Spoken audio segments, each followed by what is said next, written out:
On this week's episode of Devil's Trap Podcast, we'll talk about what do you bring to a demon block party? And cat's anus. And Sinner in the Streets, Pound Underground. And cat's anus. Let's do this.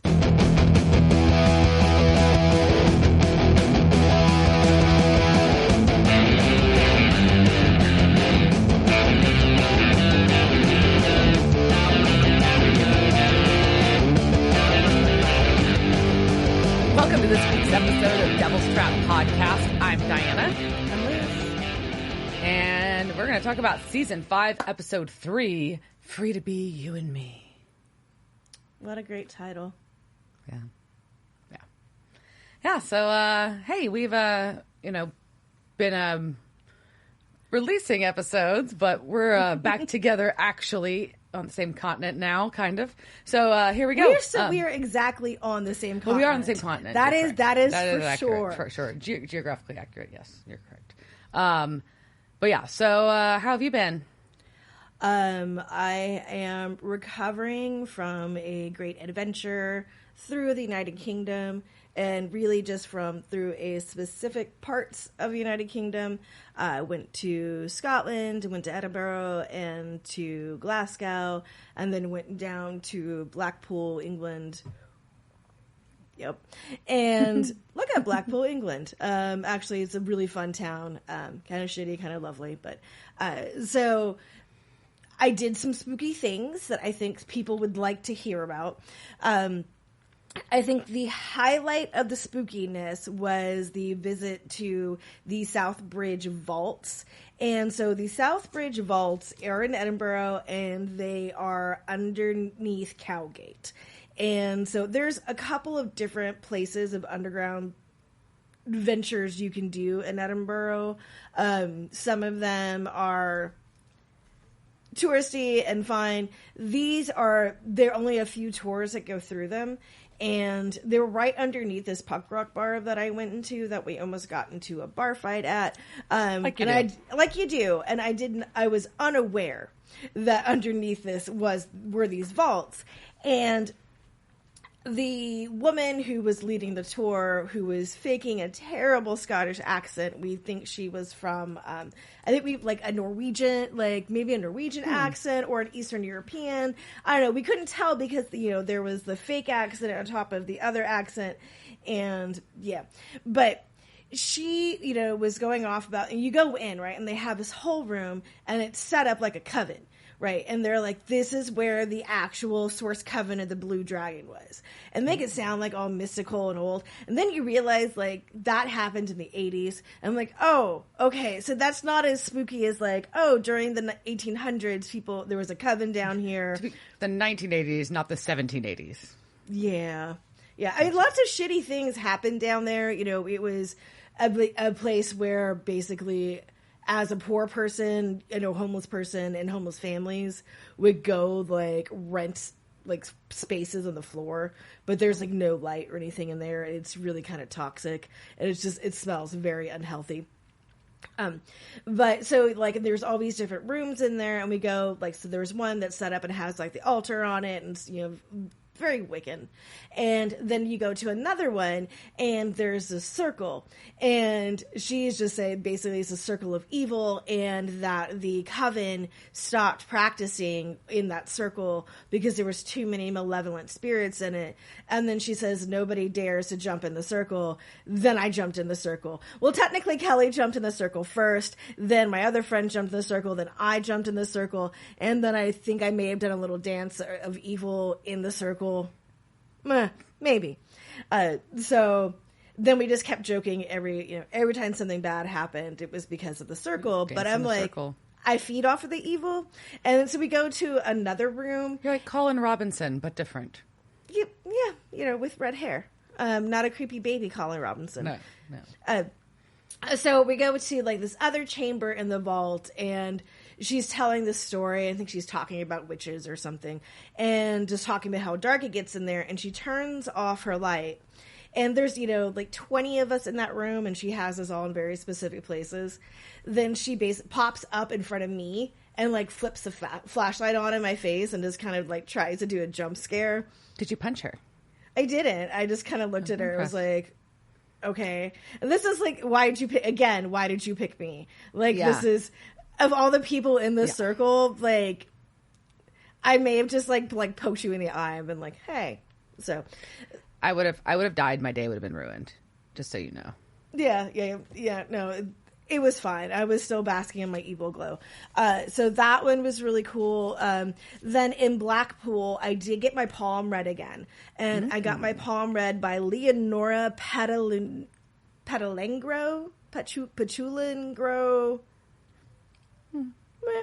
We'll put her website up. It's not really a website. It's a weird place where they may be stealing your credit card information. Not sure, but she is the palmist to the stars. She's read like I think the Beatles' hands, maybe Dolly Parton's, Aretha Franklin. Like she had a list of like celebrities. So according to her, I've had a child. Surprise! So apparently maybe I just like miscarried a child and didn't know or something. But apparently I had a kid. I'm like, that's cool. And that I need to put my past behind me so I can move on and be happy.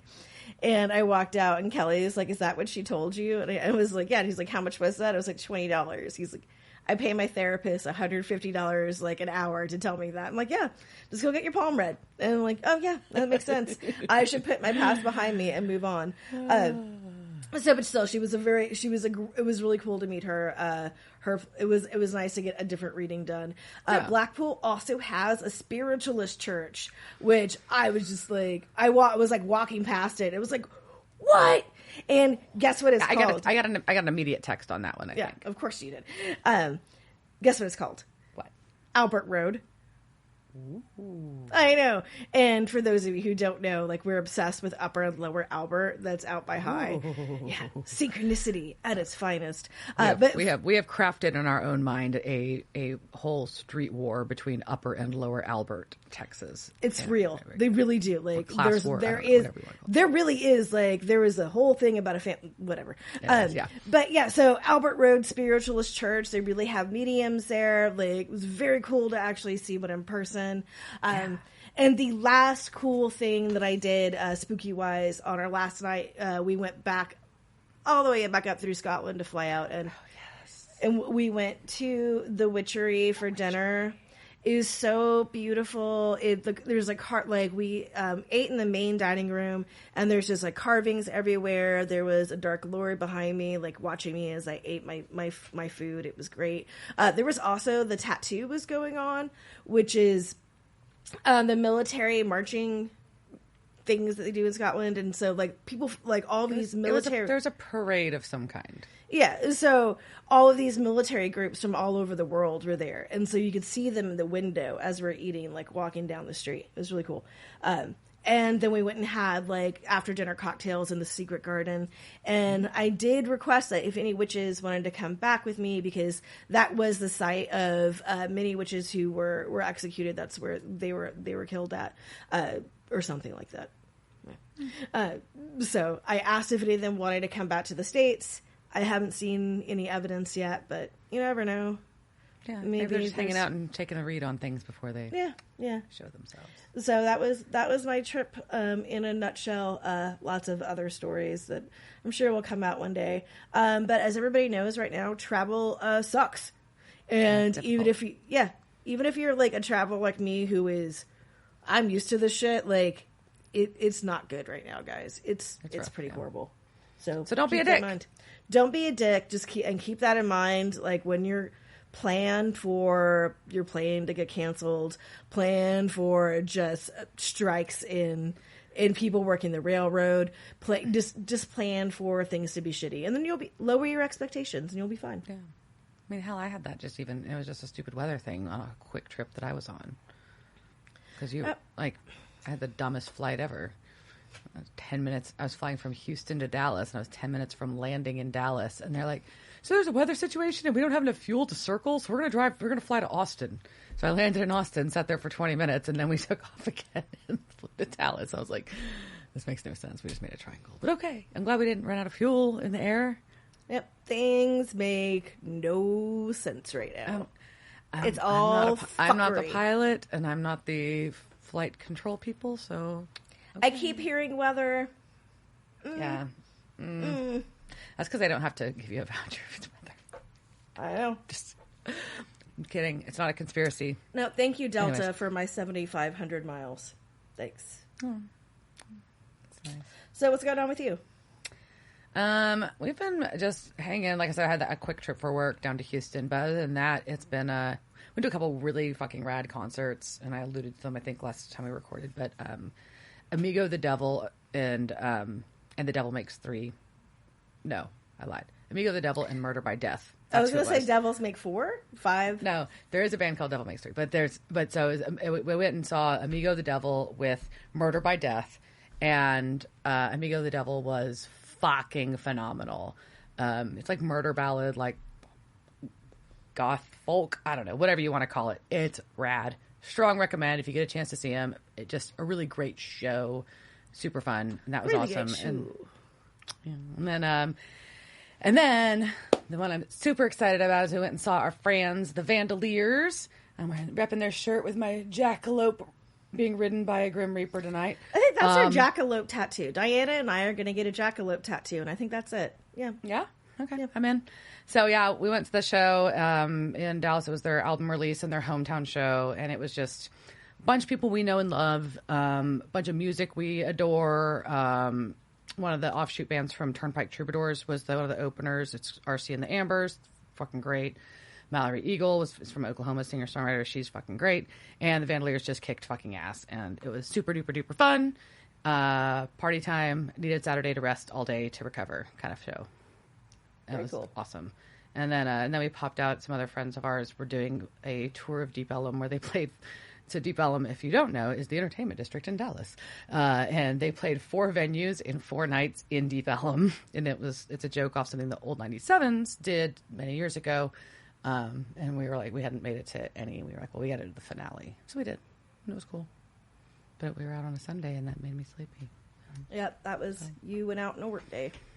Silly. Yeah, we don't do that a lot, though, so it is what it is. It's fine. I just, Nope, we're yeah, old. so that was our friends. I'll shout out our friends, the Ottoman Turks, that we went and saw. So there we go. Yeah, it's good times. Lots of good times. Just otherwise, I've been putting off doing some crafting, and I'm very excited about my crafting that I'm going to be doing. And Liz is excited for me that I'm going to do crafting at all because she knows I haven't been. Yeah, and anytime we can find to craft, all for it. Yes. Yeah. So that's all I got. Yeah. What's on your beverage palette today? Tonight, beverage. I don't know. Yeah, whatever. I'm drinking McPherson Tricolore, so it's a three red blend. No, it's quite nice. That sounds lovely. I am drinking a Graveyard, which is they have a local tasting room in Dripping Springs. Graveyard. Ugh, they're spooky. But the grapes are actually from California, from Paso Robles. But this is a Syrah from 2019. Delicious. Love it. Woohoo. All right. So we ready to talk Supernatural? I mean, I'll be a dick. Like, do we have to talk about this episode? I don't know. So let me be fair going into this before you give your important background information. Last week's episode, the episode 2 of this season, was a really fascinating concept, but really distressing ethically. I think that's how I would sum it up in a lot of ways, and kind of just a bummer end. And this one, I feel like, is important because there's a lot of, you can tell, critical pieces to the story going on, but it's also kind of a fucking bummer. Like, there's some really funny parts, don't get me wrong, but it's kind of like, and it's very stressful because it goes back and forth a lot. That's my summary. Go ahead with your background information before we get into the rest of the episode itself. Okay, I was going to say that, we have cat anus coming up. So, I mean, of course we want to talk Supernatural because cat butt. All right, so this title, Free to Be You and Me, actually refers to a 1970s children record and TV show called Free to Be You and Me. Never seen it. I didn't watch the clip. Had you ever seen it? No. No? Okay, whatever then. It sounded I mean, I know the name. I don't. Yeah. So this first aired September 24th, 2009. It was directed by J. Miller Tobin. So he did Born Under a Bad Sign and A Very Supernatural Christmas. He recently directed an episode of, there's a CW show called Tom Swift. Have you heard of about it? that? I don't know it. Yeah. It looks really interesting, but there's angels in it. So I was like, I said, like, all my shows have to have demons and angels. And so, like, the summary for, like, his episode starts off with, like, Tom's mysterious guardian angel Rowan makes an urgent plea for help in rescuing a missing scientist targeted by the same anti-tech conspiracy that sabotaged Baron Swift's ship. And you're like, I'm in. I kind of want to see this. I have a side note on Angels. I'm sorry. Have you watched Sandman yet? I watched I think I'm 3 or 4 episodes in. Okay, I haven't started it yet. I was just curious. Sorry. Go ahead. No, it's gorgeous, as to be expected. It's a little slow. Okay. There is a very distressing scene where it's kind of like, did the dog die? There should be a website called Did the Baby Dragon Die? Before you, yeah. Yeah. Noted. So I had to like walk out and like the room and come back like 5 minutes later while things were happening. But recommend it. It's slow, but I plan it's to watch beautiful. it. I just haven't started yet, and I figured you had it. I feel like it's relevant to the people that will listen to this. So there we go. Yep. So, and this is also written by Jeremy Carver. So that's the nutshell on the production. Okay. Don't think there's anything else kind of... There may be one or... Oh, there's a deleted scene from here that we'll get to eventually. I'm not sure where we should talk about it, but let's just go jump in. Did you watch the recap? I did. So you knew Jessica was. I knew we would be seeing Jess in this episode, and a few other bits in here. Yeah, no, I watched it. I did. So I kind of it's just useful. It kind of sets the tone of like what you're going to expect a little bit, because it really, they always make they're really methodical in highlighting the things that are going to be relevant to this episode. So, so we start off with Sam sleeping at the Great Plains Motel, or trying to, because he's not really being able to sleep. He's not. And the Great Plains Motel is also a club, a bar, a grill, and a patio. Yeah, lots of things. I was like, then I'm just like kind of like multi-purpose facility. It was like, you're just like, we're just gonna check all these boxes. Yeah. Well, you got to figure out what you can monetize, man. So anyway, then he sees Jessica in bed with him. He thinks he's dreaming, and she asked what he's doing. So basically, this is what appears to be what we've seen him deal with before when he was dealing with his addiction of utilizing visions of members of his life to play his subconscious at this point. Yeah, and he's doing a lot of deep sigh and puppy dog eyes here. Yeah. Like, that seems to be a lot of the, I miss you. I miss you. Look at you in your little white nightgown. And she's, like, fucking with his guilt and all this kind of stuff, a little bit about how, and accuses him of running away from himself. Yeah, and she gets very dark, which makes you think that something is like... Is not quite right. I don't remember, like, just being this emo, right? No. And, but Sam is also... We see him diving into this thing that just irritates the fuck out of me, and that is well, I'm a freak, and... Yeah. I tried to be normal, but it didn't work, so now I'll just accept that I'm a freak. Yeah. And again, I think it's just from someone who tries so hard to... I don't know. Like, I mean, I think I had like freak written across my jeans. Like, we were very proud of that word when we were in the 90s. We were. Yeah, we were. You owned that shit. Yep. I'm not like that. I'm a freak. I'm a freak. And then, but she also, the one line I want to say before we move on, she told him that I was dead from the moment we met. Yeah. And I was like, damn! That was girl, harsh. That is super harsh. And when you run, people die, but you never change. Anyway, but like also, so it's really dark for Jess, but thinking back to previous episodes from the end of last season with the addiction and all that, you saw him have these visions where it was members of people he cared about, saying things that they would never say and didn't say. And now we know also it's probably some other intervention there. But you never know. Like, it was kind of like, okay, this could just be his subconscious fucking with him again. Because either way, it's fucking depressing. Oh, totally depressing. So yeah, so I get what you say about like it starts off like as a bummer. We're already we're in Bummer Town. We're in Bumland. Bummer Town. Bumfuck Town. Like we're bumping. Okay, moving on. And then we get some Skinnerd. We get a lot of Skinnerd. Like the entire song Simple Man from start to finish. Like the whole fucking song. Which is not a short song. I should look it up. I think they looped it. It was long. It seems like it was half the episode we were listening to the song. Maybe we were. I don't know.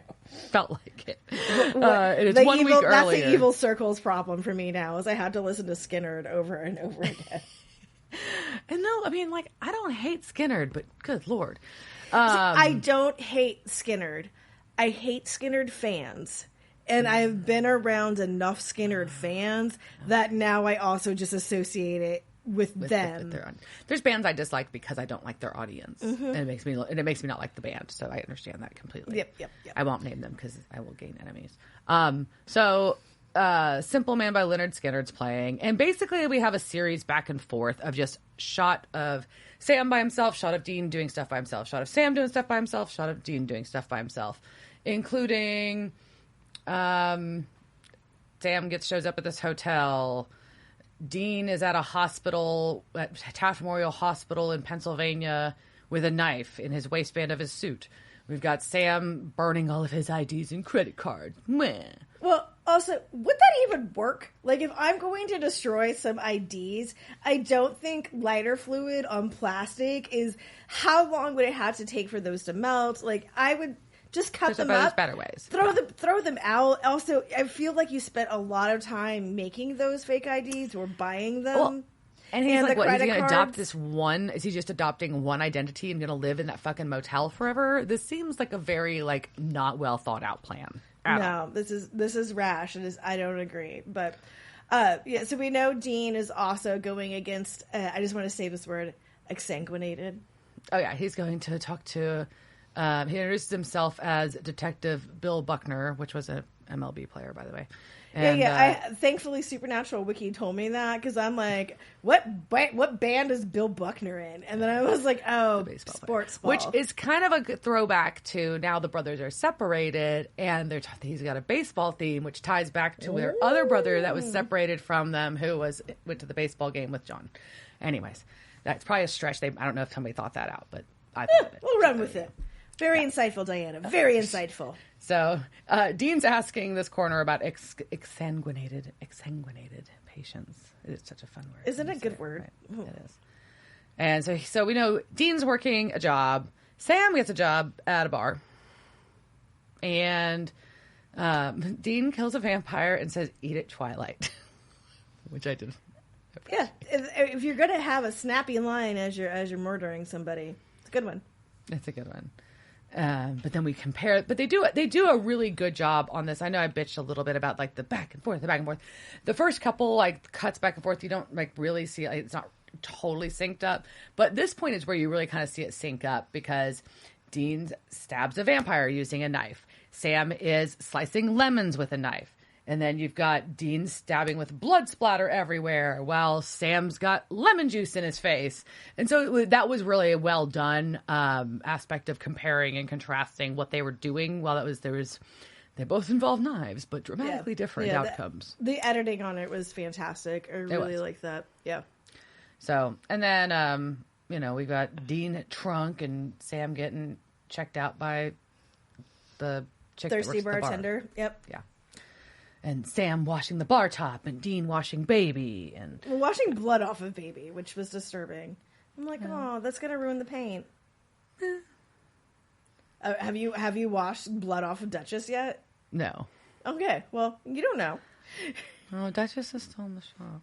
Oh, poor Duchess. It's very sad. She should be back shortly. It's very sad. So, anyway, so finally we hear the end of the Skinnerd song, so this montage can end. Well, and at least they do bring it back in. Yeah. So Dean's actually listening to it as he's driving, which is a good touch. But he looks over to where really Sam would be sitting.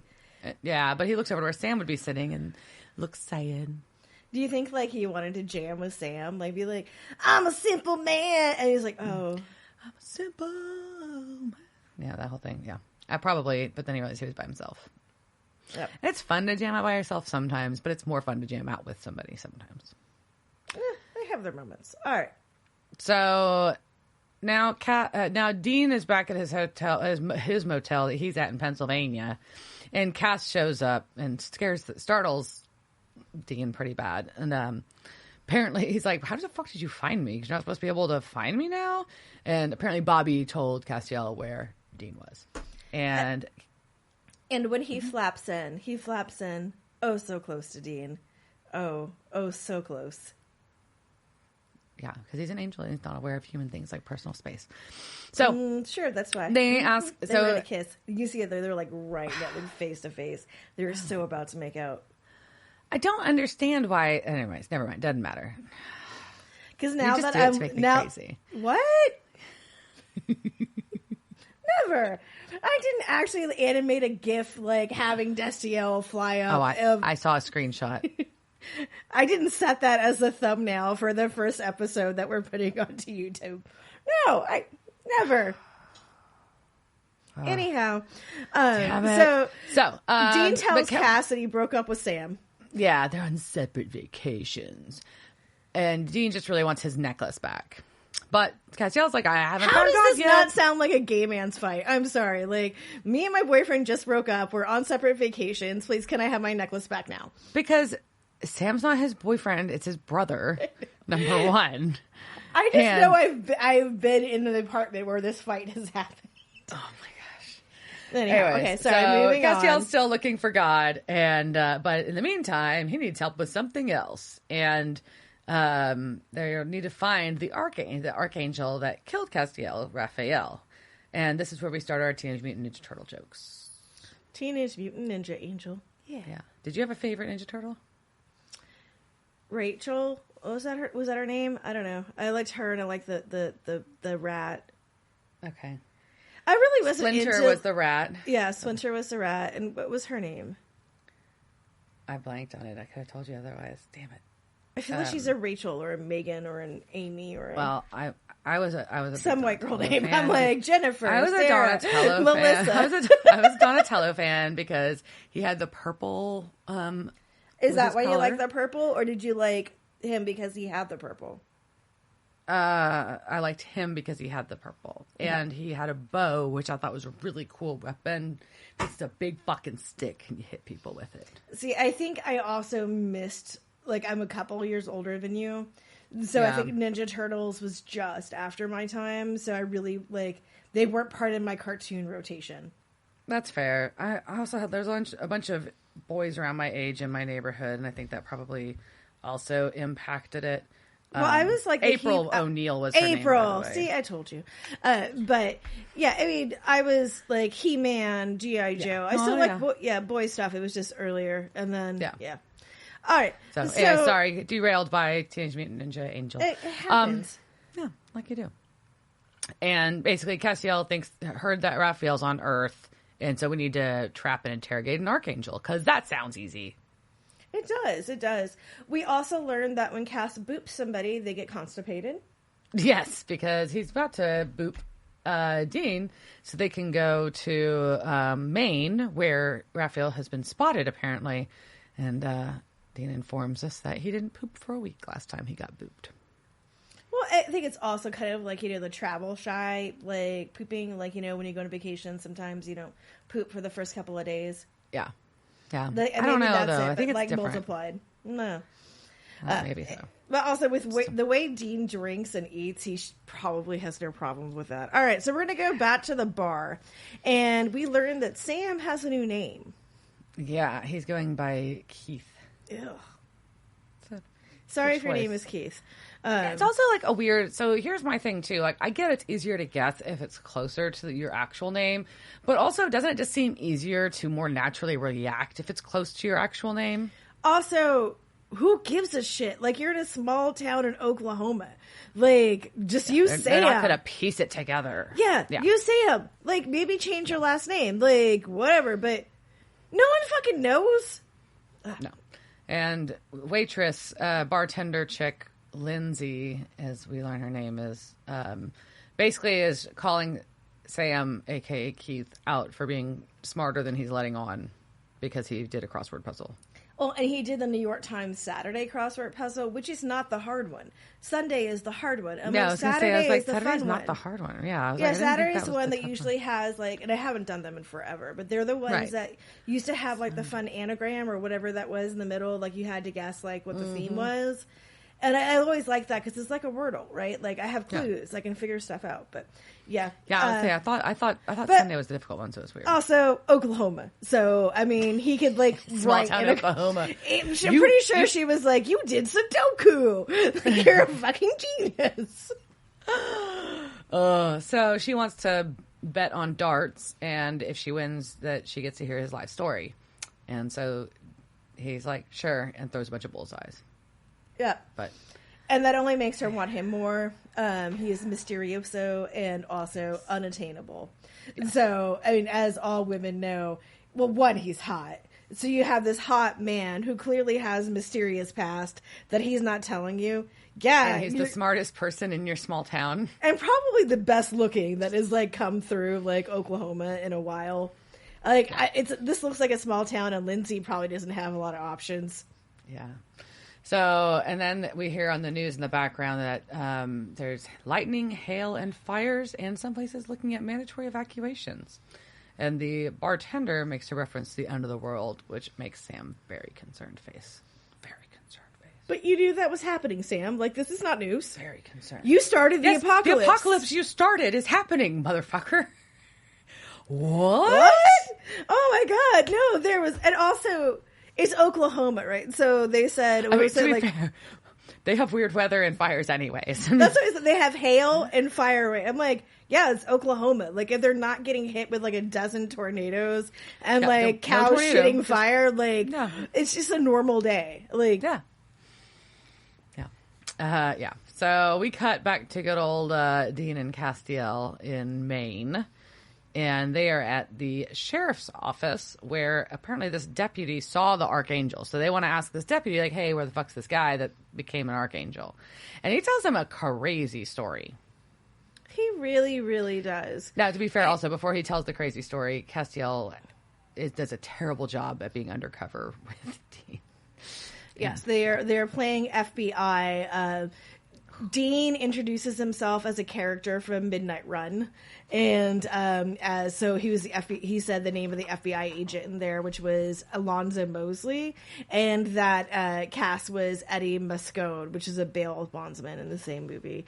So he's just pulling his names out from everywhere now. So now we're into movies. Now we're in Midnight Run.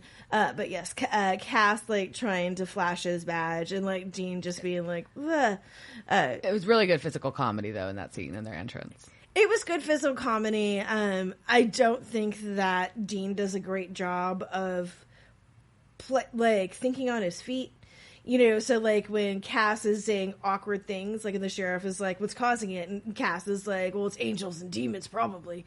Yeah. And Dean's just like, demons, like drinking. And I'm like, just say they were gangs, man. That's Hell's Angels. And then, that's where my mind was like, oh, he's going to say it was gangs. And then he didn't. And I was like, well, that was stupid. You just fumbled that. You fumbled that pass, man. I mean, a sports ball reference.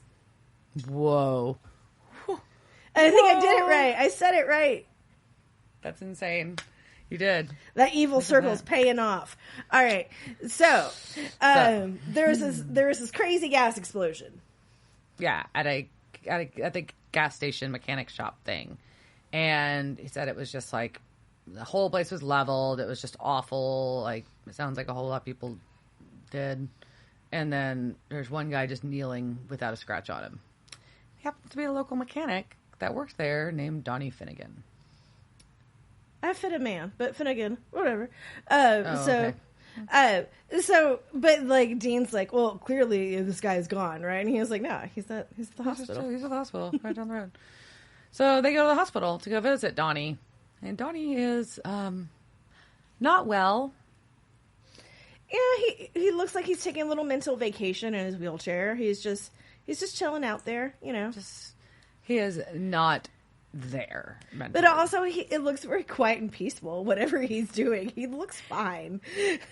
He doesn't look tormented. I'm just like, oh, that looks lovely. He's just sitting there in the quiet. Well, nobody's fucking bothering him until someone decides to light a fire around him.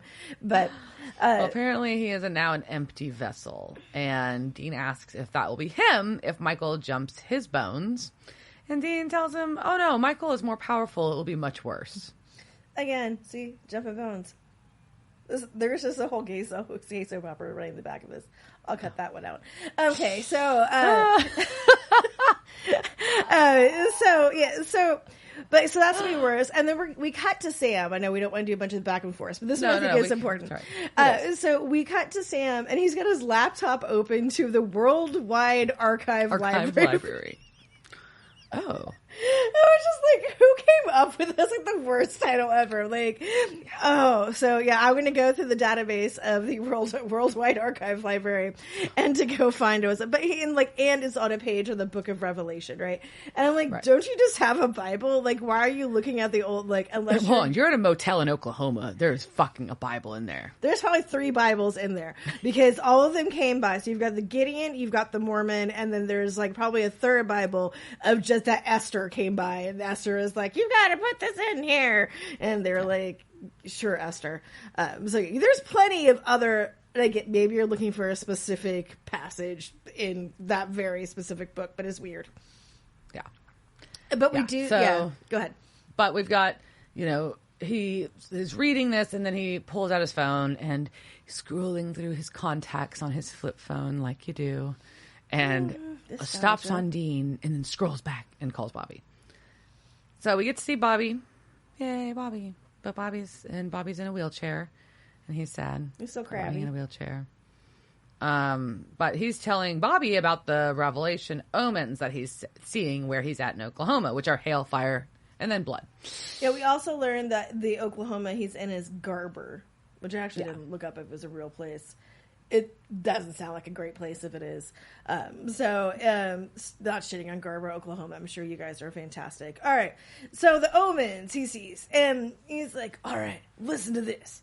And upon his rising, there shall be hail and fire, mixed blood. Mm-hmm. And Bobby is just like, hey. And he's like, okay, why are you calling? And he's like, well, I thought you would send a hunter. And he's like, the best man for the job is already there. Duh. And Sam says, I'm going to sit this one out. And hangs up. Meh. I'm not hiding right now. I'm on vacation. I can't do anything. Meh. But Bobby, I think, is completely appropriate to be like, why the fuck should I bother risk somebody else's life when the best hunter is right there? Yeah. So buckle up, Sam. So then we're gonna cut to Dean, and who's squatting again. It's a squat, right? That's he's squatting. Yeah, Dean's squatting in a creepy house again. Well, he's consistent, I guess. But it looks like there's power and stuff. It's a nice-ish house. It's just empty and as having known people who have squatted in the past, fair. Their houses were really gross. Yeah, it's a lot nicer than C Squat or any of the other ones. Fair. So we get he's walking around the house, and Castiel shows up, and apparently he was just over in Jerusalem. No biggie. And I thought it was funny. Dean asks how it was, and arid. Okay, yeah, probably accurate. Fair. But it was like, okay, no, I was feeling very ignorant about geography because I know, never mind. We're not gonna. Okay, there you go. So, but Castiel has a very rustic jug with him, as I described it, and apparently it is full of expensive and rare special oil. That he's gonna rub Dean down with. No. So it's a rustic jug.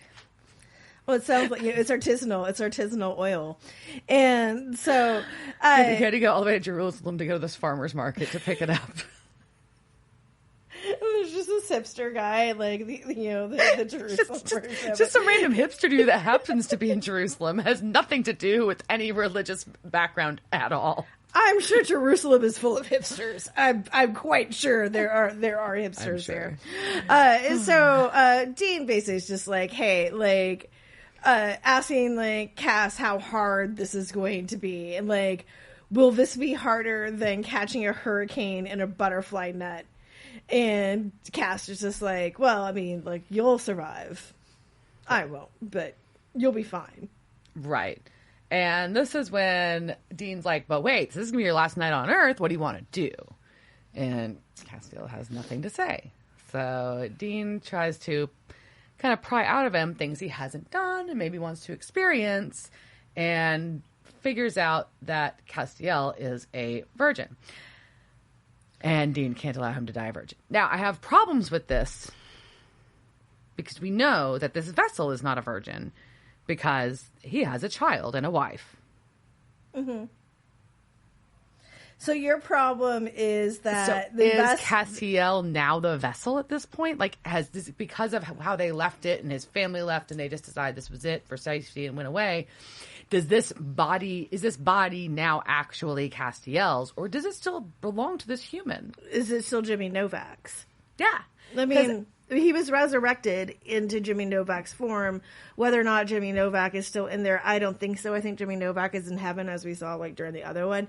But I like that that's the problem you have with it, not the fact that Dean tells his lover Cass that you're not going to die a virgin. He literally just says, I won't let you die a virgin. And takes him somewhere else.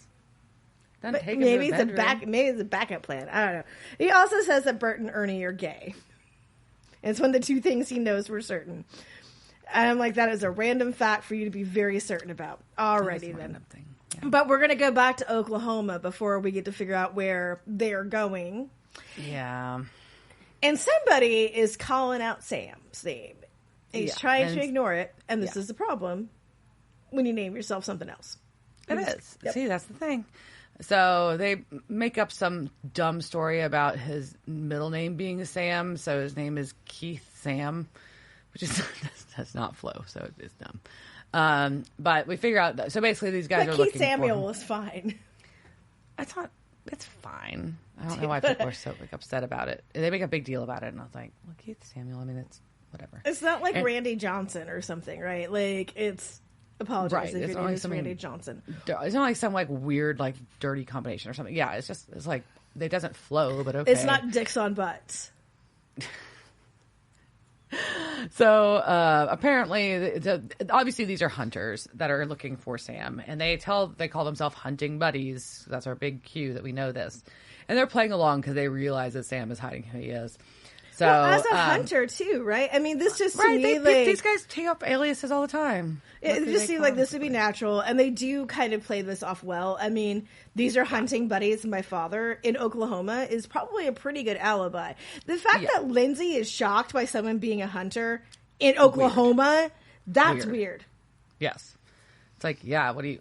Okay, that doesn't mean I'm sure she pulls out her gun and like puts on like her like camo and just like let's go. She got her Realtree boots. Let's go shoot some pigs. Yeah. So anyway, so Sam goes to talk to them, and basically Bobby had called them because they figured out that there were definitely demons hanging out in this town. So they're just hanging out. They're having a party. A demon block party. Demon block party. Liz just wants to know where her invite is. Exactly. So I got in your circle, bitches. All right. So, but then they start giving him shit. Yeah, because he doesn't want to help. He wants to sit it out. I can't help. Yeah. I also come up with a better. Yeah. I like what baggage is so heavy it can't be stored away for the freaking apocalypse. And so at this point, how did they know? Like, and we get to this later, but this is another one that kind of like. Some people know that Sam started the apocalypse, but not everybody. But they know it's an apocalypse. They know it's an apocalypse, but they don't know why it's an apocalypse. I don't get it. And I feel like Sam could have come up with a better lie than just "I'm having cramps" or whatever he says. Because I think just like I sprained my ankle. Like something like fake an injury. Just be like, gee man, like I've got this chlamydia and it won't go away. My syphilis is like taking over. Like something like that would make sense. I'm having a flare up right now. Just anything, just like come up with something like. But so I'm having personal problems. Yeah, they finally concede and they leave though. And Lindsay's dumbass. So your parents were drunk when they named you, and you shoot Bambi? Yeah, I think this is the point where I'll tell you what was cut from this episode. Apparently, there's a scene of Sam and Lindsay doing it that got cut, and they used it like there's a bit of it in the promo that they use on. I think it was it WB or CW? I don't remember. CW at this time, yeah. So I'm glad they cut that. I don't want to see Lindsay and Sam bonk because I am not a fan. No. Of Thirsty Lindsay. I know she's just trying to get what she can because she's in Oklahoma and she's a very limited market, but it's a lot. Let him go. Yeah, clearly, and that was just a dumb line because, like, if you're trying to endear yourself to him, okay, I already get you. You think he's mysterious, but like. It's still dumb. Anyway. Also, like, Lindsay's fucking red flags are starting to pop up, right? This guy, he's got a fake name. He's not telling you shit. Like, yeah, he's hot. Like, all of these things. Like, boom, boom, boom. Like, there's a reason he's single and in Oklahoma. And using a fake name. It's not going to be good. You're going to find out he's got a prison record for meth. It's Oklahoma. Like, that's actually what is going to happen. I'm not saying that I speak that from experience, but yeah. So she insists though that she's gonna buy him dinner and get him to tell everything about his life, and so there we go. She just pushes him to it. Just push. Push her. But we're going to flash to someplace else where Dean has taken Cass to a den of iniquity. Also, great word. Iniquity. It's a great word. That was actually the name of one of my band's albums, Den of Iniquity. So, which is really funny because that is something I would say, like, name of my next album. And Diana's like, no, I actually had an album named that. That's amazing. Yeah. Band I was in about, was that almost 10 years ago? Yeah, something like that. We don't do math on this show. There's no math. Sawed Off Sick. I think you might find it online. I'm not on most of the recordings because I joined the band after they did it, but that's okay. But yeah, it was my band. There we go. Yeah, so here we go. And they are, Castiel is sweating quite nervously in this place, by the way. And Dean's like, you've already rebelled against heaven. Why do you care? Which is pretty funny. So we have a young lady approach Castiel. In a white nightgown. In a white nightie. And her name is Chastity. Uh-huh. Because of course it is. Yep. And so she leads Castiel away to go have some private time. And Dean as they're going away, Dean says, I should be able to say this, Dayenu, Dayenu. And I had to look it up because I was like, wait, did I not understand what you said? Did I have a stroke? But apparently it's a Hebrew word, and it is a name of a very famous Passover song of giving thanks. And so this means to be grateful to God for these gifts. And that's what he says before he starts giving him cash. Nice. Yeah. And he makes a comment about no credit cards and only the basics. Don't order off the menu. At this point, I'm also like, Cass doesn't even know what the basics are. Like, I was going to say, I was like, does he know what the menu is? But also, but he's in a human body, so does he know general? Like, that's where like my mind gets blown. Counter argument, yeah. Cass has also been an angel for thousands of years, peeping in on people. So he knows how do you not know how people fuck? Like, right. That's all I would be doing if I was like a watcher angel and had thousands of years. I'd be like, what's going on in that room? Like, I would totally yeah, I'd be like earlier. I joined this broadcast before Diana had joined, and it was just like her house and like an empty camera, and I did feel like a stalker. And yeah, this was a view, if you're watching the video, this is a view I got earlier. And all I could hear was Dave and Babe talking in the background. And I'm like, okay, I'm very uncomfortable now. Please don't have sex. It was just talking you heard. God, I hope that was just talking. So anyhow, so Dean is cheersing a sex worker because he's making friends. I mean, honestly, if I was in a den of iniquity, I would have so many questions. I'm so sorry, madam. Like, please tell me everything about your life. And yeah.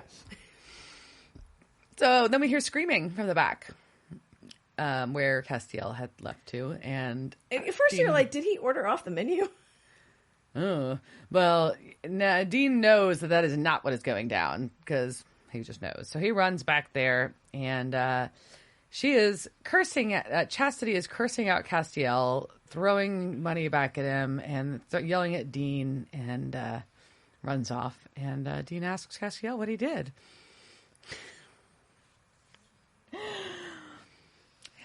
And I think Chastity may have overreacted. So apparently Cass read her mind and told her that it was not her fault that her dad ran off. And Dean lovingly points out that daddy issues fuel most of the sex industry, which is a bias, not true. But at the same time, Chastity, pull it together. The worst things have happened to you in this house of this den of iniquity. I'm like, that's the worst thing. That's the worst thing somebody said to you. Oh my god! How dare he talk to you? I feel like the writing there, like you could have come up with something a little more, a little better. But anyhow, but Dean thinks this is fucking hysterical, and they get out. They have to sneak out the back because the bouncers are coming and. He is saying it's been years since he laughed that hard.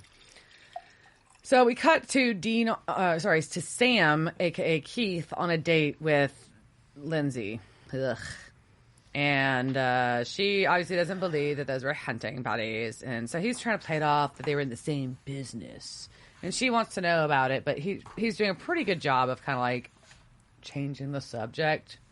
And she falls for it really easily.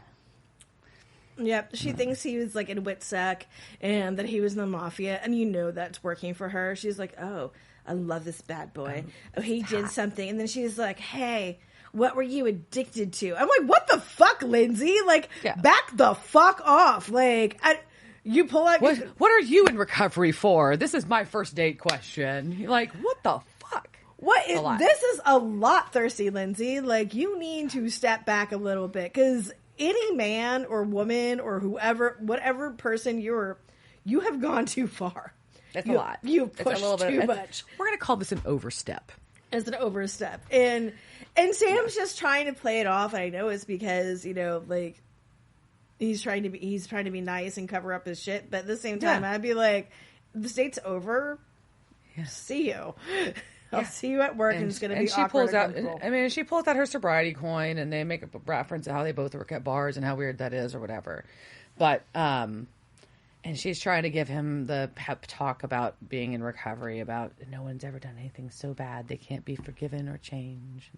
Which is a nice thought, right? And it is true, right? Like, I mean, especially if you're going in the moral compass of the show, that you can forgive yourself. You can be forgiven. There's nothing. Okay, starting the apocalypse. That's iffy. I don't know. Like, I mean, whatever. So we're like, while we're pondering, can you be forgiven for starting the apocalypse? We're gonna cut to the hospital. Yeah. And Dean perving. Well, she was really cute. She was cute, but we don't need that much of douchiness. I need less douche Dean. Okay. But so then we're just gonna start a fire at a hospital. Right, because they've got to make a circle with the oil from the rustic jug from the farmer's market in Jerusalem. And they've got to make a circle with the oil and light it on fire around Donnie's wheelchair. No one in this hospital notices two random dudes going into the room, closing the door, closing the blinds, and starting a fire. Like, even with the blinds closed, you could see the fire from the other side. Yes. I mean, granted, maybe these nurses in Maine are on their game, but I think an orderly or somebody like, hey, what's this weird light coming from this room? But cool, whatever. Like, we're going to do our Gregorian chants, because that's our theme for the season, apparently. Yeah. And Castiel kind of explains how this opens a phone line between the vessel and an angel. And I think he's just saying cell phone carriers. Like, I heard, like, Nokia. I think Verizon was in there. Coming to my T-Mobile. Sprint. And then he calls he goes, what is it? I'm here, Raphael. Come and get me, you little bastard. Ooh, taunt him.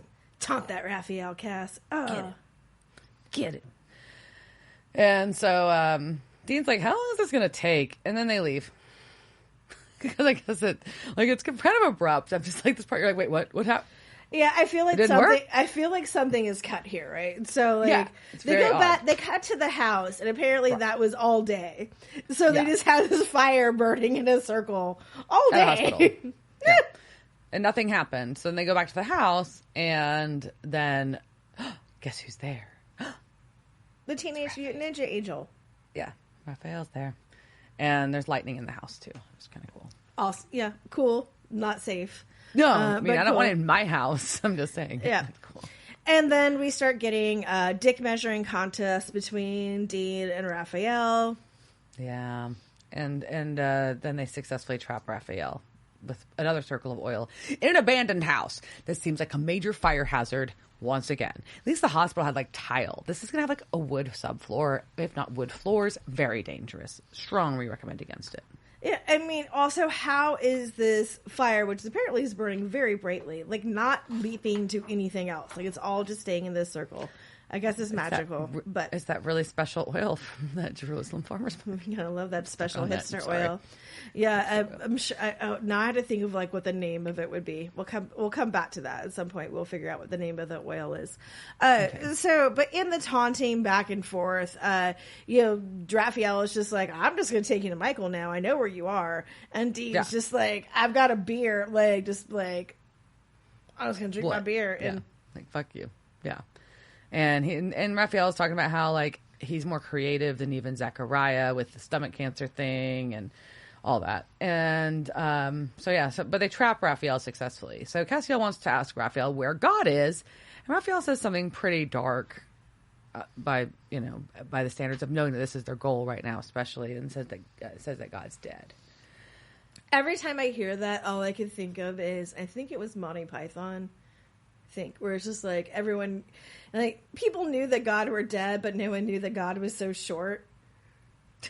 Have you ever seen that sketch? I'll find it, but that's all I think about when everyone says God is dead, and it's just like but he was so short. So we get so emo Raphael is making emo cast now. Like this is just very episode.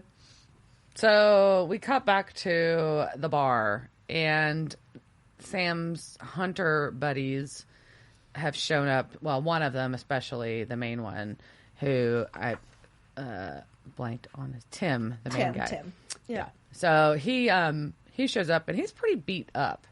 And Sam's like, "Are you all right?" And he's like, "Nope. One of my friends is dead. I need to know the truth from you. I went into town. Demon, got jumped, and the demon told me all about you." Right, bro. Yeah, how do the demons know so much more than everybody else on Earth? Like, is there like a website? Like, is there like where is this coming from? Like they are gossipy little bitches. They are. They talk too much. So Steve is dead, and Reggie jumps in and grabs Lindsay and puts a knife to her throat. Extreme, guys. Like, I get, like, you are sad that somebody is dead, but why do you have a knife to this poor girl's throat? Who doesn't know what the fuck's going on? She just happened to be there. Like, let this bitch go and deal with Sam. I'm sure this is working for her, too. Like, it just seems just you're right. She's in their drama. She's in Sam's circle now. She's just in there like, oh man, he's never getting rid of her. She's gonna be texting him for like forever. Like, I hope you have it. Send her to the burner phone. Yeah, that's not good. So back in the squatter house, Dean and Castiel have Raphael in this ring of fire, and he's like, Castiel tells him, like, look, you're lying. We're going to find God. It's fine. And Raphael's like, did you not see the 20th century and the 21st so far? Ouch. They were great. You're not wrong. Also, the centuries before were not fantastic either. But Dean's also like, nuh-uh, if God's dead, who invented the Chinese basket trick? And I have to confess, I had to look it up because I didn't know what it was. Do you know what it is? Nope. Okay, so the Chinese basket trick is basically it generally involves a Chinese sex worker, but it just anybody who gets into a sex swing, right? So the female is in a sex swing, the guy is on the ground, and then she like sits on his dick, and then she spins around like in the swing. Oh. That seems like it's going to break somebody's penis off, but yes. Apparently that is what the Chinese basket trick is, and Dean's that's why he has faith in God. So, like, new meaning to sit and spin, I guess?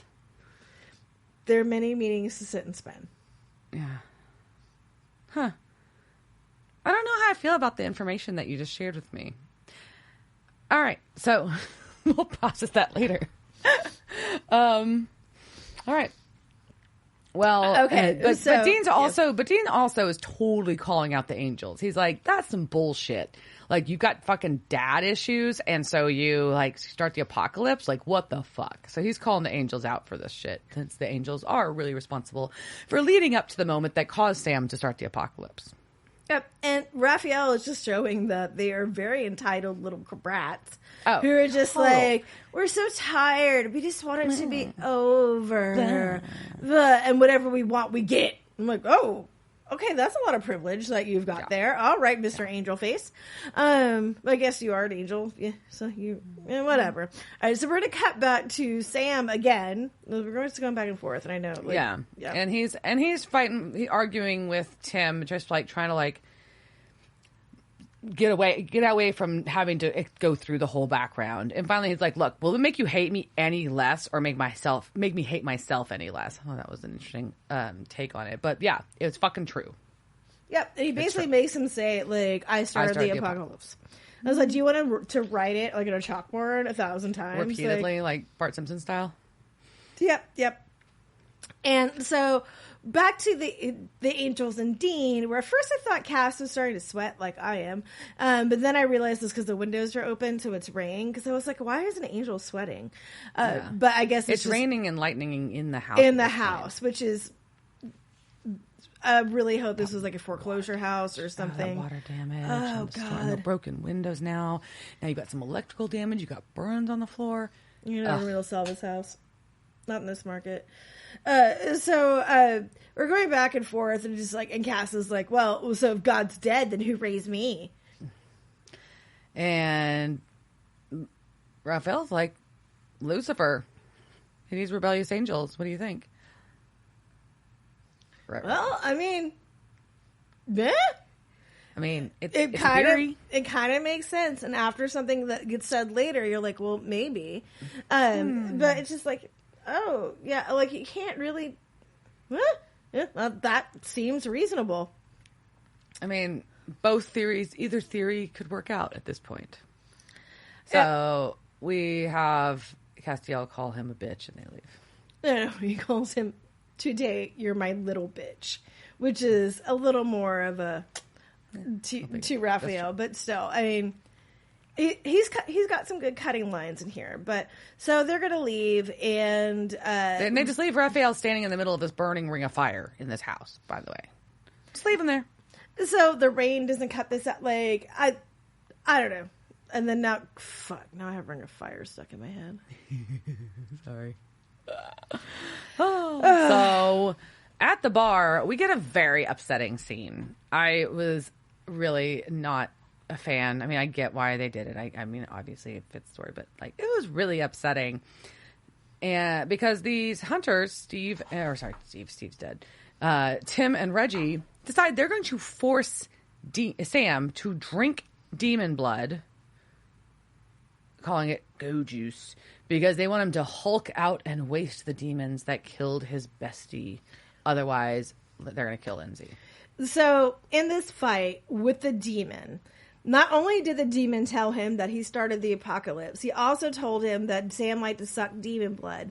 And then they are like, hey, let me pull this glass vial that I have in here, and I'm going to take your blood, and I'm going to feed it to Sam. It sounds like something Meg would share information-wise with a lot of demons. But still, I mean, also just the empty glass vial. Like... Why is that in your coat? Why do you have that? All right. So, but they're just like, whatever, you're going to drink it. And then they get into a fight. Big fight. Brawling. And they get Sam pinned down pretty well. Yep. And they pour the blood down his throat. And then, like, they back away really fast because they're pussies. And they're just like, oh, I don't know what to do. Oh, what's he going to do? It wasn't so bad, man. And then he spits it all over their face. And this is where Lindsay gets grossed out. And she starts clutching her pearls. Clutching her pearls. Oh, he's such a bad boy. He's a bad boy. God. He must have been an enforcer in the mafia. Yeah, he's about to get stabby with Tim, but then decides to let them run away. Yeah, I mean, it's not really good to hunters, just send them away, but like still was fucked up. Yeah, but he also just he does like go, and then like don't think we won't be back. Don't think we won't be here. Nah, and then just like stop. It was the blood thing was very upsetting though. I didn't like that. Well, and then he got fruit punch mouth, and then he's just sitting there, and Lindsay with his fruit punch mouth being like, and she's like, I still like you. I still bang you. Yeah. You're even more flawed now. I can fix him. Ugh. I can fix him, I swear. Oh, so now we've got back to Dean and Castiel, and Dean tries to make jokes and loosen it up a little bit about, makes crack about missing fathers and now what exactly he says is, look, I'll be the first to tell you that this little crusade of yours is nuts, but I do know a little something about missing fathers and crusades. Well, fuck, we need to go back to the crusades because there is a story I promised I would finish. Oh yes. It's time for some cat sadness. You've been promising. I have been promising. And I have been promising it's lore. And so I will say that I promised you cat anus, and then I started catching up on last podcast on the left's series on the Salem witch trials, which is fantastic. But I got very upset because they also talked about the cat's anus. And what's really weird, based on the time that it came out, was probably the same time we were recording this. So there is a synchronicity in the world where everybody decided they were going to talk about these particular cat anuses. So yeah, go ahead. You don't what? You don't think there's a synchronicity about cat anus? No, it's just like the weirdest synchronicity I've ever heard. But go ahead. It's fucking weird. It really is. It's just that's the simulation, synchronicity, whatever it is. All right. So Cass is going to boop us back. We've got our velvet back on. Ooh, a Gregorian chants. We're not going to poop for a week. We're not going to poop for a week. Probably with like... We're in the high Middle Ages. You don't want to. So I'd rather not, anyways. Yeah, fine. You're going to be like in a garter. I don't even know if garter robes were a thing. Those were the holes like in the castle walls that were kind of like the porta potties of the time. But for the most part, you're probably just pooping in a hole or throwing your shit out the window. Anyways, okay, so not pooping is great. We got Gregorian chants coming on.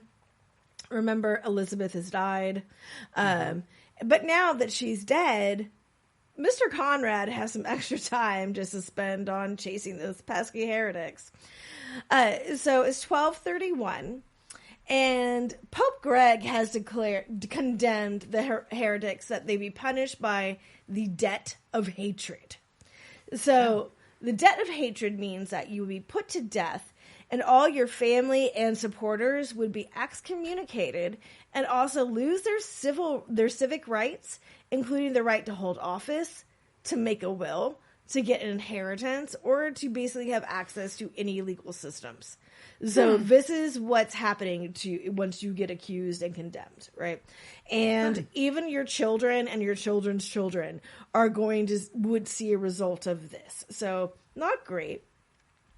You could also have the chance of, hey, I want to do penance, and then you might get the option of serving life in prison.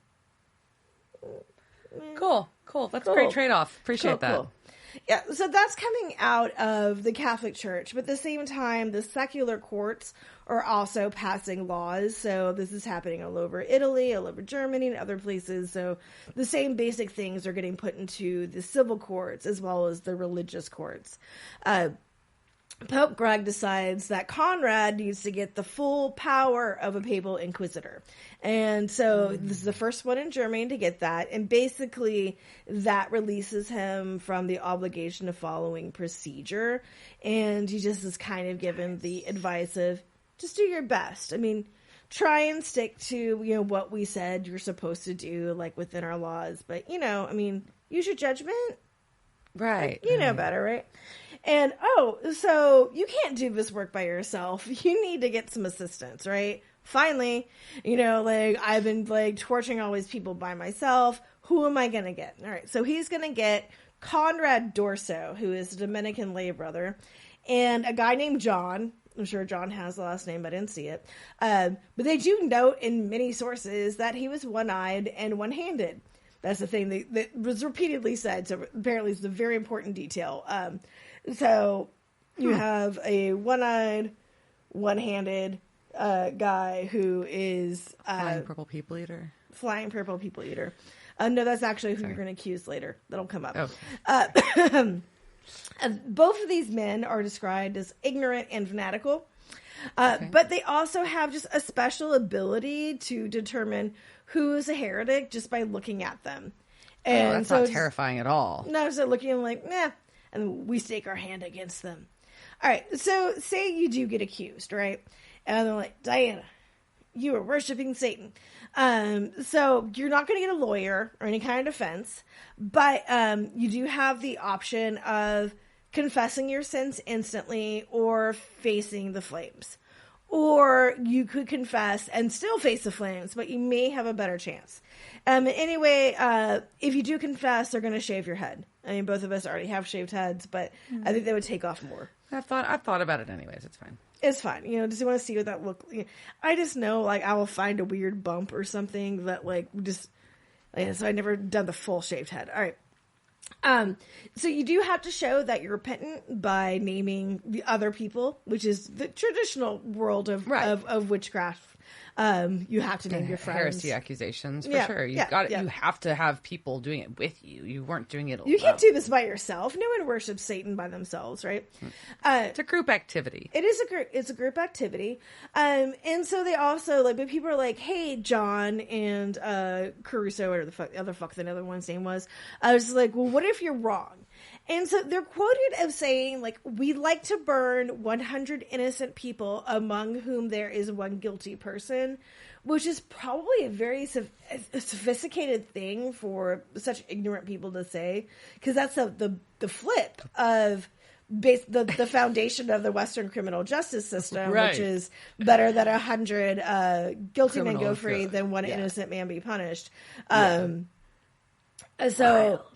Yeah, crazy that, and while that basis is something that goes back to Roman times, which was really much in vogue, which is one of the reasons why everyone says the punishments were so harsh right now is because people were bringing back forth the laws of Roman times. Okay. Which, anytime people say let's base our laws on things that happened hundreds of years ago, generally not great. So. Right, for societies that fell. Yeah. So Konrad and his folks now, he's got his buddies, and they're just burning lots and lots of people. But I think we have the main question we still haven't answered, which was, were any of them actually Luciferians? To which I respond, it was where are the cat anuses? Well, we'll get to that in a minute. But the Luciferians question, honestly, the answer is a fuck if I know. Because most of this shit is in really old German books, and nobody translated them all for me. There were definitely heretics in Germany, and according to Jeffrey Burton Russell, there was one group called the Brethren of the Free Spirit, and they were in northern Germany, and they were making the church very uneasy with things. Basically, it was like, I don't need the church to be saved. And they also had the philosophy that urges to lust, greed, or other so-called sins should be fulfilled as soon as possible, since they come from God. And the only evil is to resist these feelings. So basically, they were like hedonists. Hedonist is like one way of explaining. Basically, it was a hippie movement of the time, and there are lots of these hippie movements. Which is, you just think it's a cycle that runs through the world, right? Things were really bad; they sucked, and so cults become. Obviously, St. Elizabeth wanted her own cult, but there's all sorts of other cults that are popping up.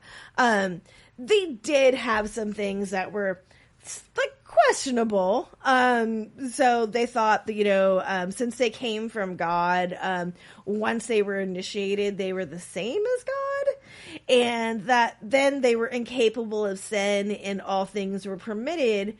They also thought that virginity could be restored by sleeping with like the members of the sect. So for example, if a group of them had sex with a woman, then the last person she would bang would be the holiest one, because then he would restore her maidenhead and she would become a virgin again. Huh. That sounds healthy, right? Also according That's to... all I got. Yeah. Also, according to Russell, like, he names actual Luciferians that were in Germany in 1227, who he said had orgies underground because sin didn't count below ground. Like, so, like, above, like, if you're up in the streets, like, it's sinful, but if you're underneath, then it's fine. Also, in 1230... Sinful in the streets. Sinful in the streets, or something in the sheets. Also in 1231, the Bishop Thierry, Thierry II, did condemn a woman named Lucardis, Lucardis, which also is also been spelled Lucardis, and she was burned at the stake after she claimed that Lucifer was wrongly thrown out of heaven and that he should be restored, which is a lot of the premise of Luciferian thought, right? And apparently Konrad is one of the people who exposed this sect. So this may be one of the Luciferians that he brought out. An actual one. Maybe. There also, I did see one author say that he was investigating a sect of Luciferians and that, quote, the confessions he extracted were apparently made without torture, but under the threat of death if the victim did not confess. If these confessions were accurate, the Luciferians were full-blown Satanists. And seriously, an academic wrote that. He was just like, look, like, they weren't tortured, but, they were told that they were going to die. But if they were true, then they were actually Satanists. That's some logic. Yeah, that's a lot of hoop. Anyhow, all right. So a couple years go on. Konrad's just torturing away. And some people are starting to get concerned. But they didn't want to say anything because he was the Pope loved him so much that they didn't want to piss off the Pope. So most of the people were just like, this is a little bad, but I don't want to, I don't want to lose my standing. But then Konrad does send a report to Greg that a Count Heinrich von Steen is leading a sect of Luciferians. Ooh. And he rides a crab through the air. What? He rides a crab through the air. Huh. Which is awesome. Yeah. And so many questions. I'm is totally it picturing the crab from Moana, by the way. But also, it was a big crab or a little crab? Like what size of a crab is he riding? Is he just is it like a Roomba? It's a little crab. He's just like a hover path. Yeah, it's like the shark cat, but it's just it's Konrad. It's a count, and he's just on this little crab, sitting on it, swinging his feet. He also tells Pope Greg that they are all toad and hangover worshippers. We'll get to the toad in a second. And they kiss animals and have sex with them. And they meet in dark rooms. Oh, so this count is riding crabs and kissing animals and fucking them. And the Pope is like, whoa! Shit! Oh no! You should have unrestricted powers. Yeah. And he tells everyone, just like, be like Konrad. Sorry, Konrad becomes Carl in some places, but it's Konrad. All right, so he follows that up with the Vox and Rama, which is a very important decree that sets the stage for a lot of things that are come. But that translates to a voice in Rama, which is a biblical reference to a tribe that means nothing. All right.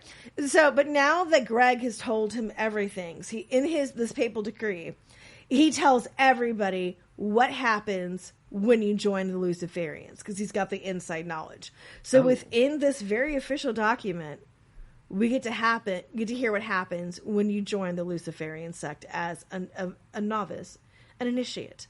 All right, so first, you kiss a toad. And then for some reason, in the Middle Ages, toads represented sexual power. I don't associate toads with a lot of fucking, but apparently, yeah.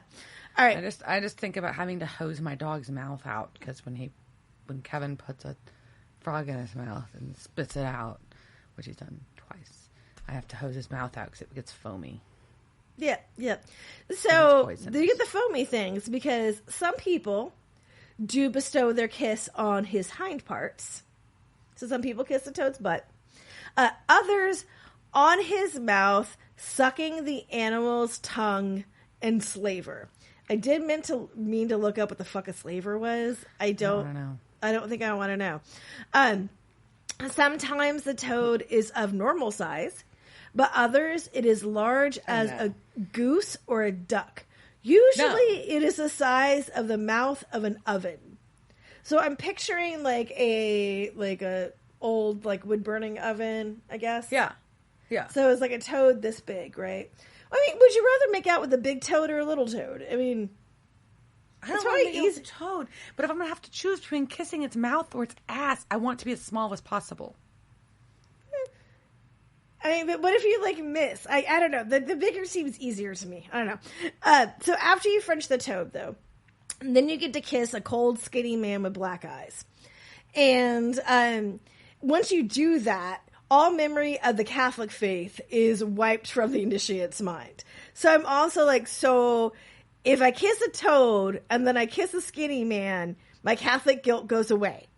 So after you make out with the toad and you kiss the skinny pale man with the black eyes, all memory of the Catholic faith is wiped from your memory, which I would like to know if that takes away my Catholic guilt. So I will totally kiss a toad and a skinny.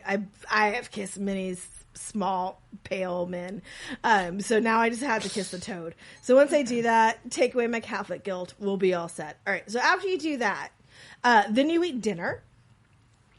Okay. Then a black cat shows up, and it shows up from behind a statue. It disappears, and it's as large as a fair-sized dog. And then everyone takes turns kissing the cat's anus. I told you there would be a cat anus.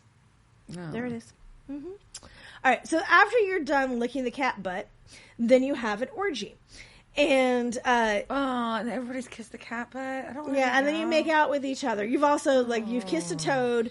You've kissed a man. You ate whatever you had for dinner, and then you kiss a cat butt. Yeah, no, there was no teeth brushing. So you have an orgy, and then quote, if by chance those of the virile sex surpass the number of women handed into ignominious. What the fuck is that word? Ignominious. Sure.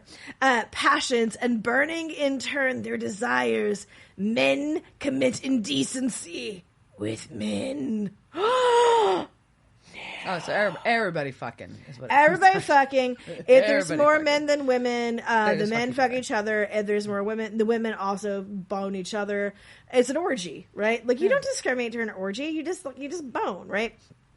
So then the lights come on and Lucifer comes out of the corner where apparently he was just watching the whole time. Like he does. No kink shaming, Lucifer. Like if voyeurism is your thing, cool. All right. So he apparently has the upper part of his body from the hips, not the tits, the hips, that shines brightly as the sun. But below that, his skin is coarse and covered with fur like a cat. Now, I'm not sure how those two work together. Because how can you be coarse and also have cat fur? That's weird. I don't know. I don't know. Then the leader of the group will give Lucifer a piece of the initiate's clothing, and then you're in. All right, so I don't know what part of your clothing it gets, but you give so voyeur in the corner gets his trophy to smell later or something. I will say though, there was another guy in Cologne, Germany at the same time who did tell us similar rites. And kind of really has nothing to do with Konrad, but I mean, it was the same time, same country, same cat butt. All right. So this initiate comes in and you have to renounce the sacraments. And so you're like, nah, not going to get married. Don't want that. No communion wafer for me because that shit is nasty. I'm like, those things were so gross. So once you've done that, he's in, but so now you get to take place in ceremonies, right? So that's all he has to do. You just have to renounce it, let it up. So they start off once again. This time, you kiss the pale dude first, and then you kiss the toad, but you still have the pale dude and the toad. And so then you get to meet up with a group in a cave beneath a cellar. Again, we're underground. And always underneath a cellar. So there's deep underground, right? Cellar underneath that. Then the high-ranking person pulls down his pants and bares his ass. Then he puts a silver spoon in it. Then the congregation takes turn kissing the guy's ass. I'm not sure. Spoon in it. Yeah, if they're kissing the spoon or the butt cheeks next to the spoon. But they're kissing a butt. Then after they get done with that, they all gather around this pillar. And this cat jumps up on top of it because it's a thing that's high and a cat's going to jump on that because that's what cats do. Then the cat lifts its tail and then everybody can come forth and kiss the cat's butthole. Who wants to kiss cat? Somebody wanted to kiss cat buttholes real bad. Right? So either this is my theory. There's a couple of theories. One of them is mine, and that is, yes, some perv just wanted to kiss a cat butthole, and it just took off. I also read that there is a chance that this all started off as a nerd pun, because remember how I said in the last one, monks were really in, and there are all these monks that were going everywhere to learn stuff. Yeah. They think that somebody made a really bad joke about a cat, and then it just took off. Yeah. He was probably trying to make a pussy reference and look at my pussy. Man, it was just fucking Timmy in 7th grade who thought he was funny. And that's how we get to cat's butts. I don't know. That's one of the things. But anyways, they're still in it. But so bad game of telephone gone awry. Bad game of telephone that just turns into people licking cat anus. And so, but after that, then the cat just puts the light out. Because this cat is just because there's a lantern up there and the cat's just all right, thank you for cleaning the area I couldn't reach. And I have a cat. The cat can reach that area quite well on her own. But then it just knocks the lamp off a table. Fuck this. Exactly. Fuck this lamp. Fuck your lamp. And then everybody bangs. Because of course now you have to have an orgy once you all taste like cat butt. And person butt with spoon in it. And also, this one is masculi in masculos et feminae in feminas. So, dudes banging dudes, chicks banging chicks. But I'm also not, they never say what happens to the spoon. Is the spoon still there? What was the purpose of the spoon? I don't know. This also, born with a silver spoon in your mouth. That's a whole, yeah. Anyways. All right. So, Pope Greg has gotten these letters from Konrad, and he demands action. Be like Konrad, burn them all. And he says their pestilence is like an infection, and once an infection has repelled lighter cures, recourse should be had to stronger remedies, and iron and flames should be applied to the wounds. So just basically light the bitches up. So he does that, but while he's like trying to like get people to follow stuff, back in Germany, the trial for the Count has started, and the Count has a lot of friends, and they all kind of they show up, and they're like, "No, he's not riding a crab. Never. He's allergic to shellfish." Nonsense. You know, we saw him ride a lobster once, but he would never ride a crab. Like crab. He's so, too bougie but for that. He rides lobsters. And also, but Konrad is like, I don't believe anything you say because you're in with all of you, or you're in with Satan. And the bishops who are judging this are like, you crazy? And one of them actually writes a letter to Pope Greg and is like, he crazy? He's torturing a lot of innocent people, and Konrad's like, burn them! And so they don't want to, like, actually say, like, Konrad, you wrong. Right. So they kind of, like, put it aside. But basically, the Count is mostly acquitted at this point. And Konrad goes home. And on his way home, some knights run into him. Uh-oh. And also Lusa Kebab. Lusa Kebab is there with him. They kind of beat him to death. Well. And nobody's quite sure if these knights were the Counts. But nobody's saying they were not the Counts. What can you do? What can you do? So, I mean, you turn into an insane, power-hungry, torturous asshole. I mean, what happens? Sometimes you get yours. Sometimes. And Not so always, sometimes. he dead.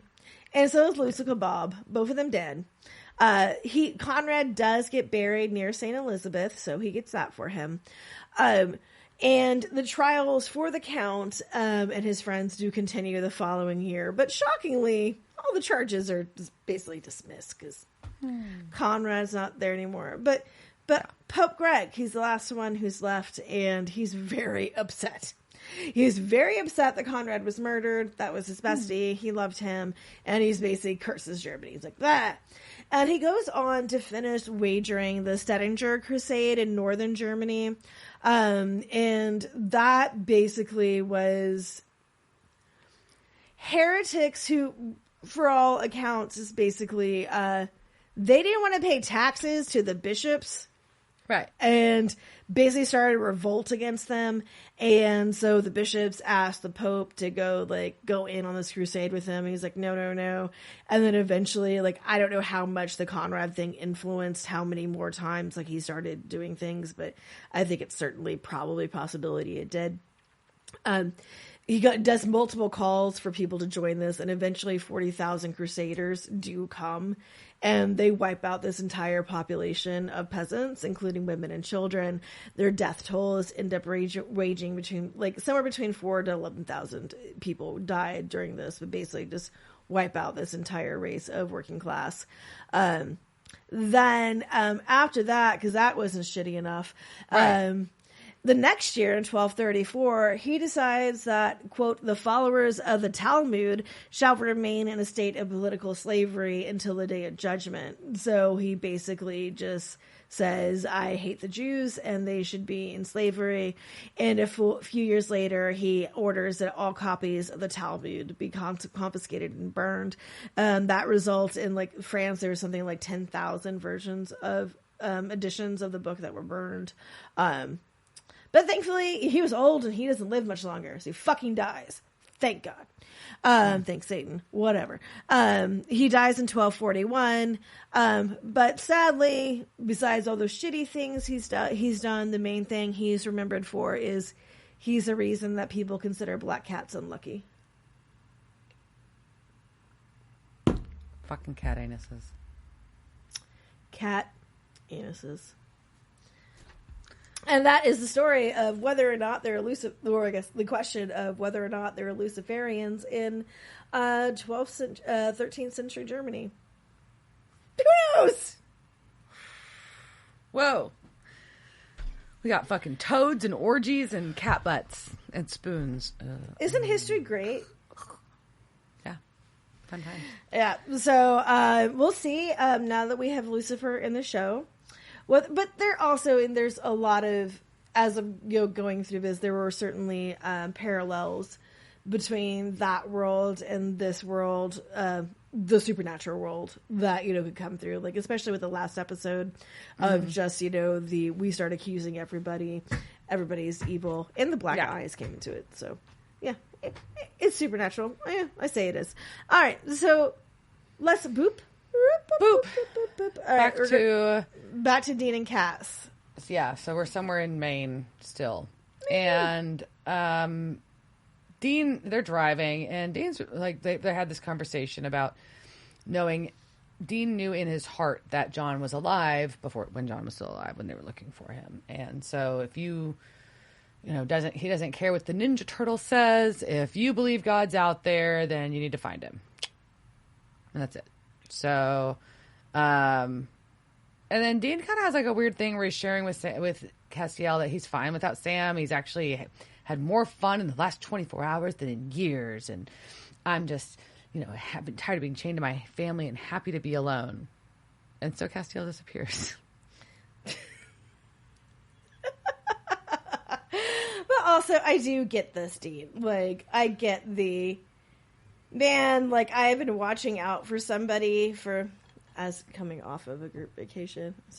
After having been, or just in general, like, if you're responsible for a person, that does really much change, like, your day to day. Like, he's been stressed the fuck out, and probably their dynamic for sure. Yeah. And I think it's all a cover. Of course, like, he wants his brother there. I don't think he's happy to be alone. I wish, he's not. But also, I think, he got to let loose a little bit because he didn't have to worry about Sam. Like, yeah, I mean, I think it's a cover mostly, but yeah. So then we cut to the final scene of this episode, and it's a pretty upsetting one. I'm not gonna lie. Well, first off, it starts off with, I think it's even worse, like, when she realized what's happening, right? So it starts off with him kissing dead Jessica's neck. Yeah, in his sleep, he thinks. And so is he making out with Nick? Oh, weird. I didn't even think of it. Because maybe that's Nick. That's Lucifer. Right. But you don't know that at this point. Well, you don't know this, but now that, like, I'm not going to, like, do a spoiler because this happens in 5 minutes from now. It's right now. But I didn't, like, think about that. Like, so is he just licking Lucifer's neck? That's crazy. I didn't even think of it. So, yeah, he thinks he's making out with Jess, and she's still like, you've got your head buried in the sand, blah, blah, blah, blah, blah. You need to have, whatever, go do stuff. And he's like, no, there's I can change. There's a reason to hope. And Jess says, no, there isn't. Oh, because it's not Jess who has no hope. It's fucking Lucifer in Nick's body. I mean, at least he's not covered in cat fur that we can see. Like, and when he's licking her neck, skin. was it coarse skin? Like, was it? And Sam's like, what the fuck? And he's like, yeah, you freed me. And they have this back and forth, but basically we come to learn that Lucifer wants to give Sam a present for freeing him. And, however, the bigger piece of this is that Nick's body as a vessel was plan B. Sam was plan A. Sam is supposed to be the vessel for Lucifer. So now we know that Dean is supposed to be the vessel for Michael, which kills Lucifer. And Sam's supposed to be the vessel for Lucifer. What the fuck? It's crazy. Yeah, I really Angels are dicks. I wanted to know what your reaction to this was. It was upsetting. Why would they do that to brothers? That's just rude. But it makes for good. The archangels are brothers. Yeah, I guess. So and also they are. They don't see it that way. Literally, like from a literary narrative standpoint, its symmetry is beautiful. But also, were you shocked? Yes. Like, so I wasn't like, okay, all right, well, shocking. Yeah, it's fucking Lucifer, not fucking Jess. Shocker, that Sam but was that he was a vessel. Yeah, that threw me. I was shocked, very shocked, and yeah. So, and the whole reason that Sam was in the chapel was to be the vessel, like, so it was all part of the plan. And Sam's like, no, fuck that, I'll kill myself. And Lucifer's like, I'll just bring you back. Sorry. And then you think back to what was said earlier about whether or not Lucifer was the one who brought back Cass. Does this make that more plausible? Okay, maybe. But would Lucifer be strong enough to bring back an angel? I don't know. Did he lick a cat's anus? I mean, well, does Lucifer have to do that? I think the cat is Lucifer. I don't know. Like, maybe it's just symbolizes Lucifer, I think. Yeah, I mean, granted, like, if I really wanted to put somebody in their place, I'd be like, yeah, lick my cat's butthole. And anyways, but so Sam just is like, why me? He's like, yeah, it always had to be you. It always gets. That's all he gets. But yeah, it had to be you. It always had to be you. That is dark and sad and heavy. Yeah, and then also I'm like, oh man, is he gonna like, he already thinks he's a freak. Like, is this gonna make him spiral down that? I'm so different. Yeah. We love the show. We really do. Sorry. No, I really do. I'm bitching. I know. I'm still enjoying it. I know that, but both like of us part of the like, joy of it is like going like at it. But like that's part of it too. Like I wouldn't get invested and have that reaction if I didn't care. You know what I mean? So yeah. Anyways, yeah, it was upsetting. There was some really good, like the synchronicity and the contrast in this episode with like a lot of the edits with them being separate. We're still dealing with both of them being emotionally fucking challenged,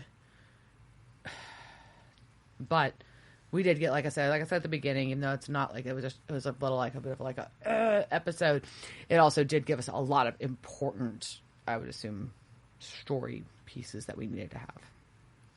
Yeah, I mean, that's a pretty big breaking thing in the storyline. Yeah. Well, and then Raphael talking with, that, I think some of that probably is important. So yeah, that's what I got. Is God dead? Is God short?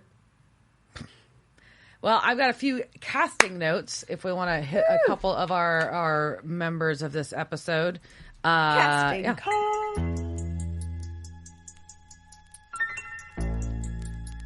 Mm-hmm. So here we go. We'll kick off with Donnie Finnerman, who's Raphael, or Donnie Finnerman, aka Raphael. It's played by Damore Barnes. He's Mr. Ibis in American Gods, and I might say it wrong because I've read it, not watched the show. He's an ongoing character. Right. I think it's right. Okay, Ibis. Okay, and then Deputy Ibis. Chief Ibis. Okay, Deputy Chief Christian Garland on Law and Order Special Victims Unit. Garland. I know you're a fan, so I had to get that one in there. He was William Wintergreen in Titans. He was Whitley in the 12 Monkeys television series. I love the movie. I never did watch the TV show. There was a TV show? Yeah, they made a TV show. It was like sci-fi network. And then he was Wayne Martin in, to bring it to Texas, the Waco miniseries. Like about David Koresh? Uh-huh. Yeah. Anyways. I'm going to watch that. Yeah. And then... so we've got then Lindsay, played by Emma Bell. She was in a TV show called Dollhouse. Name. Emma Bell, yeah. Oh, Dollhouse with Faith? Mm-hmm. Yeah. I like. Did you watch Dollhouse? Yeah, I loved it. Yeah, it was I don't know if it's rewatchable. I don't know. I don't know about that. It was entertaining. I love Eliza Dushku, so yeah. And then she was in Final Destination 5, which I did not get to, but I did see the early ones, which ruined me for life. She was a really regular character on Walking Dead in 2010 to 2012, so early on, Amy. She was the Emma Brown in the new resurrection of the TV show Dallas. And she was in one episode of Lucifer, but I mean, she was in other stuff too. But I just want to point out shows we actually talk about sometimes. Shows we actually watched. Yeah. Tim was played by Scott Michael Campbell. He was on like one episode of like a million TV shows, like one of those. But he also was in Project Alf, the TV movie in 1996, which I was just amused about it existing. I hadn't heard reference in a while. He was in Flubber. He was in Bulworth. Ooh. I know. We're pulling. We're going back. And Brokeback Mountain. I did know the Brokeback Mountain one. That I did know. Okay. And then he's on the TV. He was a regular character on the TV show Shameless named Brad. And he was in a couple episops of a TV show called Wayward Pines that I really enjoyed. That was a little weird, quirky show, right? Yeah, it was real weird. I watched a few episodes. I don't know how far I got into it. I was all in. Yeah. And then Reggie Hull was one of the other hunters, played by Colin Lawrence. He was in several episodes of X-Files. He was in House of the Dead. Once again, he was in like one episode of a gazillion shows. But he was in The Watchmen as an officer. He was in iZombie as a recurring character, Jenko. He was in the Fixer Upper Mysteries, the miniseries that we keep saying we need to watch because it's about like mysteries at houses that are being renovated.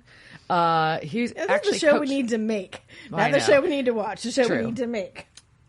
He's in the really popular current show Virgin River as John, aka Preacher. I don't know on that Netflix. Show. Oh, it's a Netflix show that like everybody's excited about. I don't know. And he was Coach Clayton on Riverdale. It's a regular character on Riverdale, which I'm a fan. Oh, Riverdale. Then we got more. I got a couple more for you. We got some fun ones. I know. We got a bunch in this episode. We got Steve Reynolds. He was the other hunter, the one that died. Sean Campbell, once again, he was in like one episode of every show ever, including the original. Wasn't the other guy a Campbell? Colin Lawrence. The first one, there was Scott Michael Campbell also. Okay. All three of these guys overlapped on a lot of shows, not necessarily the same episodes, but shows they were on. But this guy was actually same, yeah. Yeah, same circles. Original episodes of MacGyver and 21 Jump Street. Okay. Like the original ones, like the Johnny Depp and Richard Dean Anderson? Yes. Okay. Yes. He was Richard in the New Addams Family in 1998. And he was in a ton of which one's movies. That? The New Addams Family in the 90s. Like the movie or the... What's the New Addams Family? The New Addams Family is what it's called. It was a movie in the 90s. Okay, I had to look at to figure out which Addams Family movie that was. Yeah.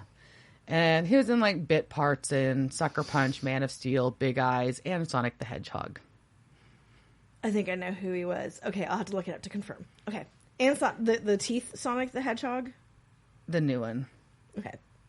And then Deputy Walt Franingham was played by Peter Bryant. He had a bit part in the Jumanji movie from back when, lots and lots and lots of TV movies and television. He was the, quote, black TV reporter in Scary Movie. He was in 3,000 Miles to Graceland as Tom. He was in Man/EVP, was what they called him, in White Noise, the horror film. He was in Fantastic Four. He also had a bit part in Sucker Punch. He was been in an episode of Once Upon a Time. He was the Army Chief of Staff in the Sonic the Hedgehog movies also. And he is Principal Waldo Weatherby in Riverdale. We got some fun crossovers, so there we go. We do. That was a lot today. I'm sorry, but I thought they were fun. Oh, ones. Never apologize. Never apologize. Well, there we go. That's what I got. That is fantastic. I love all of the Riverdale tie-ins. We got Riverdale. We got Sonic. It's got some freaking MacGyver in there. Throw in some Flubber and Bulworth. Like, come on. We had a good spectrum today. We did. All right. Well, thank you for the curtain call. Any final notes on the episode? No, I'm excited to see what comes back next. I mean, I know, like, here's, like, I'm not, obviously not a spoiler, but I'm not a fucking idiot. I'm ready for the brothers to get back together. I like it. They work better that way. Yeah. This is annoying. I get that they've got to go on their emotional journeys, but I'm okay. Speed it up, bros. So that's right. Bruh. Come on. Bruh. I try not to say that. I know. It's a big problem. I know. All right. Okay. So, okay. I think we're just going to end this. Okay. This is just how we end the show. All right. Fine. Cool. Whatever. Cheers, jerk. Cheers, bitch. Devil's Trap Podcast is a Don't Be a Dick production. Meow. Devil's Trap Podcast is part of the Ship It Studios podcast network. Thanks for listening to this week's episode of Devil's Trap Podcast. You can follow us on Instagram at Devil's Trap Podcast, Twitter at Devil's Trap Pod, or you can email us at devilstrap@devilstrappodcast.com. Don't forget to subscribe, leave reviews, and share with all your friends. We're at all your favorite podcast outlets and at devilstrappodcast.com. I'm Babe. Thanks for tuning in, and we'll see you next time.